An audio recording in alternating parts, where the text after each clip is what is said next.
Hello दोस्तों, मेरे YouTube channel पर आपका स्वागत है। तो चलिए कहानी शुरू करते हैं। कहानी अच्छी लगी तो प्लीज़ चैनल को लाइक सब्सक्राइब शेयर जरूर कीजिएगा। Mittal and Chawla house. करण आराम आराम के साथ सोफे पर बैठे सिगरेट का कस भर रहा था और उसके सामने वही लड़का बैठा था जो कि नित्या के पीछे गया था और नित्या आंखों में आंसू ली एक सोफे पर बैठी हुई थी। करण अपने ब्लैक शर्ट के 2 बटन खोलकर आराम के साथ बैठते हुए नित्या से बोला, तुमने मेरे क्लाइंट्स के सामने मेरी इंसल्ट की। शादी वाले दिन आई लव यू की जगह आई हेट यू कहा। तुम्हें पता है मैं इसके लिए तुम्हारे साथ क्या कर सकता हूँ? करण की बात पर नित्या गुस्से से बोली, ज़्यादा से ज़्यादा क्या करोगे? मुझे खाने को नहीं दोगे या मेरी इंसल्ट करोगे या मुझे मारेगो तो मुझे जान से मार दो। नित्या की बात सुनकर करण तिरछी मुस्कान के साथ बोला, अरे तुम तो खामखा मुझे विलेन बना रही हो, जबकि असली गेमर तो तुम हो। नित्या के चेहरे के एक्सप्रेशंस बदल जाते हैं और करण को घूरते हुए कहती है, तुम कहना क्या चाहते हो? करण अपने सामने खड़े लड़के से बोला, विभांग जरा दिखाओ अपनी भाभी को उसकी करतूत। चित्रांग लिविंग रूम में लगे टीवी में एक पेन ड्राइव कंटेक्ट करके लगा देता है जिसमें नित्या के वो मोमेंट थे जब वो जर्मनी गई थी। जर्मनी के साइंस को देखते हुए नित्या हैरानी से चित्रांक और करण की तरफ देखने लगते हैं, जिसे देखते हुए करण टीवी को देखते हुए मुस्कुरा कर नित्या से बोला, तुम तो अपने होने वाले मंगेतर से मिलने गई थी ना, लेकिन वो तो मुझे कहीं नज़र नहीं आ रहा। चलो मैं बताता हूँ कहाँ है वो। इतना कहकर करण चित्रांक की तरफ देखता है तो चित्रांक वीडियो स्किप कर देता है और वहाँ पर दूसरे डेस्टिनेशन की वीडियो चलने लगती है जहाँ पर शौर्य और एक लड़की साथ में स्ट्रीट मार्केट घूम रहे थे। करण नित्या के चेहरे के उड़े हुए रंग को देख तिरछी मुस्कान के साथ अपने पैर के ऊपर पैर रखते हुए बैठते हुए बोला, चलो मैं तुम्हें एक कहानी सुनाता हूँ, शायद तुम्हें पसंद आ जाए। नित्या घबराई हुई नज़र से करण की तरफ देखने लगती है तो करण कहता है, एक लड़की थी दीवानी सी, एक लड़के पर वो मरती थी, लेकिन वो लड़का किसी और पर मरता था। चुप रहो, इसके आगे कुछ मत कहो, तुम जानबूझकर मुझे टॉर्चर कर रहे हो। नित्या ने बीच में करण की बात को काट चिल्लाते हुए कहा। करण सोफे से खड़ा हो नित्या के पास जा उसके जबड़े को कसकर पकड़ते हुए बोला, तुम्हें पता है तुम कितने भी आंसू बहा लो लेकिन तुम अपनी माँ और बाप की तरह घटिया ही रहोगे। नित्या आंखों में आंसू लिए करण की आंखों में देखकर बोली, मैं नहीं हूँ उनकी तरह, मैंने कभी किसी अपने को चोट नहीं पहुँचाई। ये सुनकर करण अपना सिर हिलाते हुए बोला, हो तुमने किसी अपने को चोट नहीं पहुंचाई, लेकिन जो किसी और का अपना है उसे जरूर रास्ते से हटाने की कोशिश की। नित्या करण के हाथ को झटकते हुए बोले, तुम बकवास मत करो। करण चित्रांग की तरफ देखकर बोला, चलो किसी से इसे मिलवाते हैं। चित्रांग तिरछी मुस्कान के साथ अपना सिर हिलाता है और टीवी में एक वीडियो रिकॉर्डिंग प्ले कर देता है जिसमें सौर घबराई हुई नज़र से कैमरे की तरफ देख रहा था। नित्या सौर के वीडियो को देखकर और ज़्यादा हैरान हो जाती हैं। वहीं सौर वीडियो में कैमरे की तरफ देखते हुए बोला, नित्या तुमने जो मुझे करने को कहा मैंने किया। हमारी सगाई की बात चलने पर मैं वहाँ कुछ छोड़कर अपनी गर्लफ्रेंड के साथ यहाँ आ गया और अब तुम अपने लोग भेजकर मुझे टॉर्चर क्यों करवा रही हो? बट तुम निहायती घटिया लड़की हो। तुमने पहले सुधांशु को बुल्ली किया, आगे रहने के लिए तुमने उसके साथ प्यार का नाटक किया और जब तुम्हें प्यार हो गया तब सुधांशु ने तुम्हें एक्सपेक्ट नहीं किया और इसका बदला तुम इतनी बुरी तरीके से ले रही हो। तुम सच में अपने बाप की तरह हो और तुमने जो कुछ भी सफ़र किया ना, सब तुम्हारी गलती का नतीजा है। You are selfish, you are mean. बीच में ही नित्या फ्लावर बॉस को उठाकर टीवी पर दे मारती है और गुस्से में चिल्लाते हुए कहती है, हाँ मैंने ध्रुवी को मारने की कोशिश की क्योंकि मैं सुधांशु से प्यार करती हूँ और ये शौर्य किसी काम का नहीं है। अगर मेरे सामने आ गया ना तो मैं इसे जान से मार दूंगी। करण नित्या के बात पर हंसते हुए बोला, हा तुम तो बड़े डेंजरस निकली यार। ये सुनकर नित्या करण को घूरते हुए बोली, तो तुम मुझसे क्यों नहीं डरते हैं? तुम्हें भी डरना चाहिए क्योंकि तुमने बीच में आकर मेरे पूरे प्लान को चौपट कर दिया। करण एक झन्नाटेदार तमाचा नित्या के गाल पर जड़ देता है जिससे नित्या सोफे पर गिर जाती है और अपने गाल पर हाथ रखे करण की तरफ देखने लगती है। करण नित्या के सामने जाकर उसके गाल को मजबूती से पकड़ते हुए बोला, अब मुझे खुद पर नफरत हो रही है कि मैंने तुम जैसी लड़की को पसंद किया। मुझे लगा था कम से कम तुम तो अलग होगी, लेकिन नहीं, तुम भी उन्हीं पागल लड़कियों में से हो जो किसी लड़के के पीछे लाखों की जिंदगी बर्बाद कर देते हैं। नित्या करण की बात पर गुस्से से बोली, क्या मुझे नहीं हक है किसी से प्यार करने का?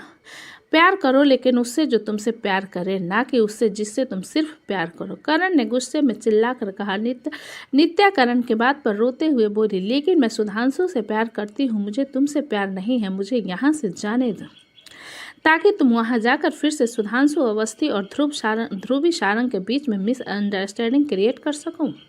करण ने अपने दांत पीसते हुए पूछा।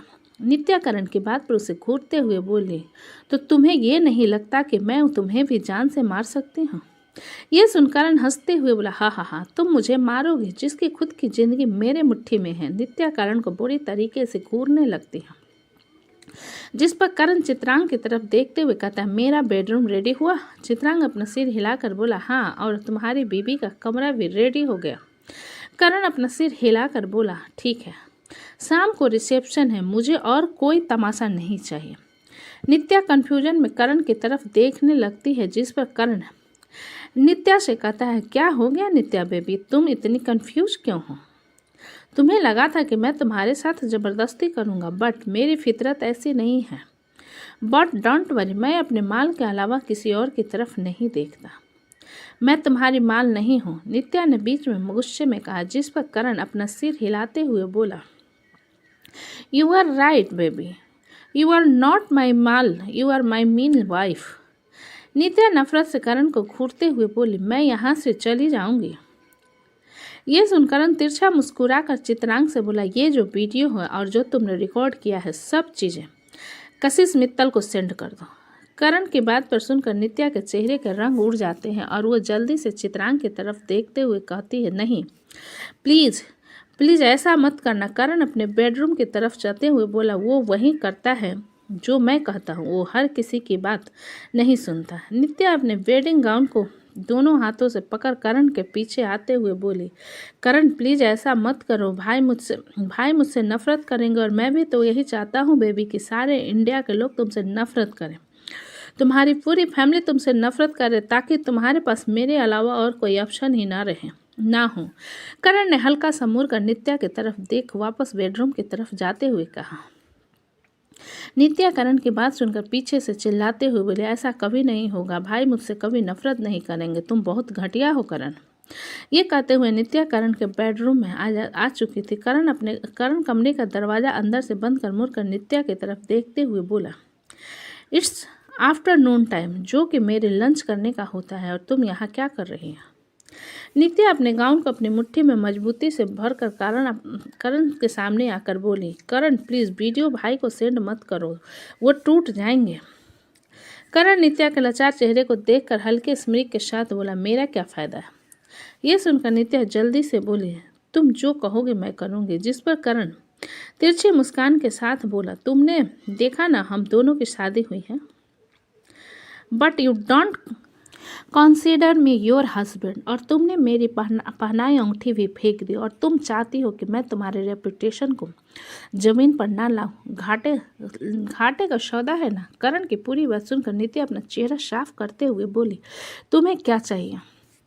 और तुम्हारी पहनाई अंगूठी वहीं पर होगी, मैं ढूंढ लूंगी। करण अपने पैंट के पॉकेट में हाथ डाला, अंगूठी निकालकर नित्या के सामने रखते हुए बोला, लुक आई हैव। नित्या जल्दी से करण के हाथ से अंगूठी लेकर अपने फिंगर में पहनकर करण से बोली, मैं इसे मर जाऊंगी तो भी नहीं निकालूंगी। करण नित्या की घबराहट पर तिरछा मुस्कुराकर बोला, तो चलो, तुम्हें रात के 12 बजे तक का टाइम देता हूँ। अगर तुम पहले मेरे इस बेडरूम में आ गए वेडिंग नाइट के लिए, तो वो वीडियो मैं डिलीट कर दूंगा, और अगर नहीं आई तो वो वीडियो सब देखेंगे। नित्या आंखें बड़ी कर करण को घूरते हुए बोली, तुम मेरे सामने इतनी घटिया कंडीशन रख रहे हो, तो तुम क्या चाहती हो? मैं तुम्हारे साथ ज़बरदस्ती करूं? क्योंकि शादी के बाद कोई भी लड़का कुंवारा रहना पसंद नहीं करता, मैं तो बिल्कुल भी नहीं। करण ने अपने शर्ट खोलते हुए कहा। नित्या करण की तरफ देखने लगती है तो करण वॉशरूम की तरफ जाते हुए कहता है, रात के 12 बजे तक है टाइम। Okay baby. इतना करण वॉशरूम में चला जाता है और शॉवर ऑन हो जाता है। उसका वॉशरूम वॉल से बना हुआ था, जो कि प्राइवेसी मोड में था। नित्या वहीं बिस्तर पर अपने सिर को पकड़कर बैठ जाती है। दोपहर का वक्त था। सारंग विला में नीचे वैशाली को लाल चुनरी ओढ़ाया गया था और वो काफ़ी ब्यूटीफुल लग रही थी। दीपांजलि अपने मम्मी पापा के साथ आई हुई थी और सीमांश भी।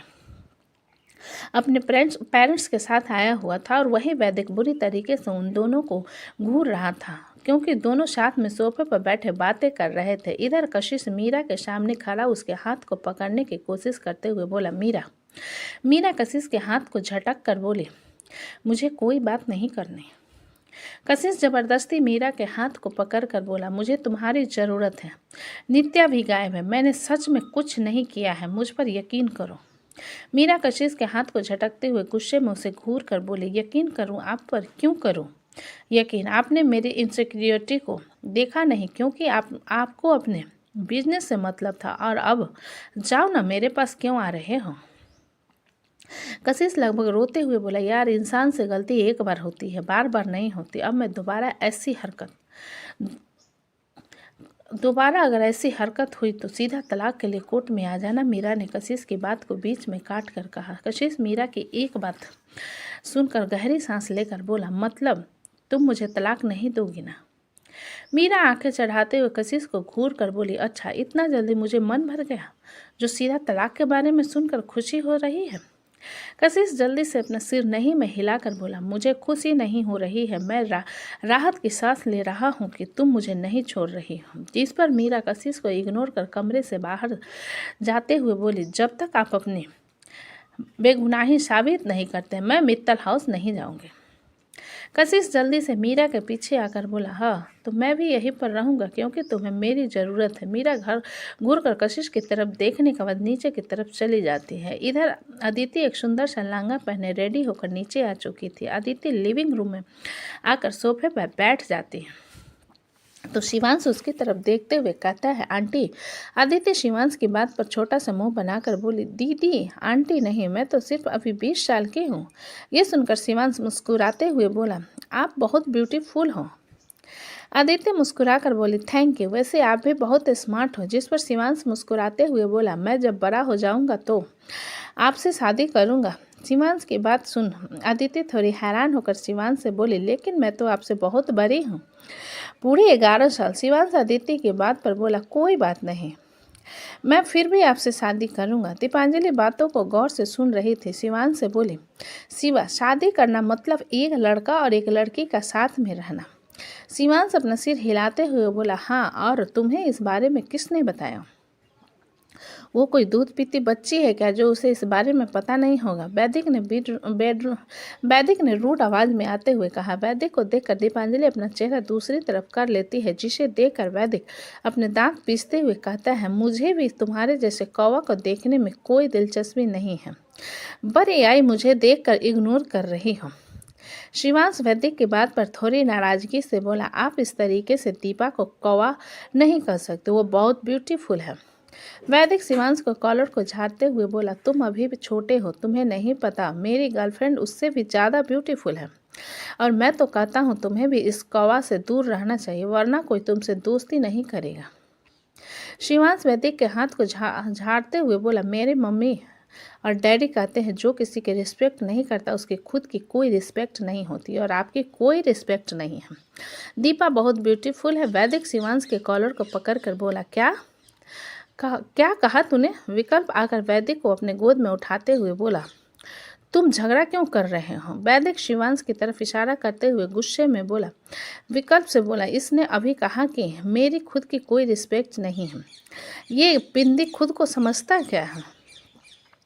विकल्प वैदिक की बात सुनकर सीरियस आवाज में बोला, वैदिक, हम इस तरीके से किसी को बुल्ली नहीं कर सकते, शिवा तुमसे छोटा है ना? वैदिक गुस्से में एक नज़र शिवांश को देखने के बाद विकल्प से बोला, छोटा है तो छोटे की तरह क्यों नहीं रहता, हमेशा ज्ञान देने की बात पीछे क्यों तुला रहता है?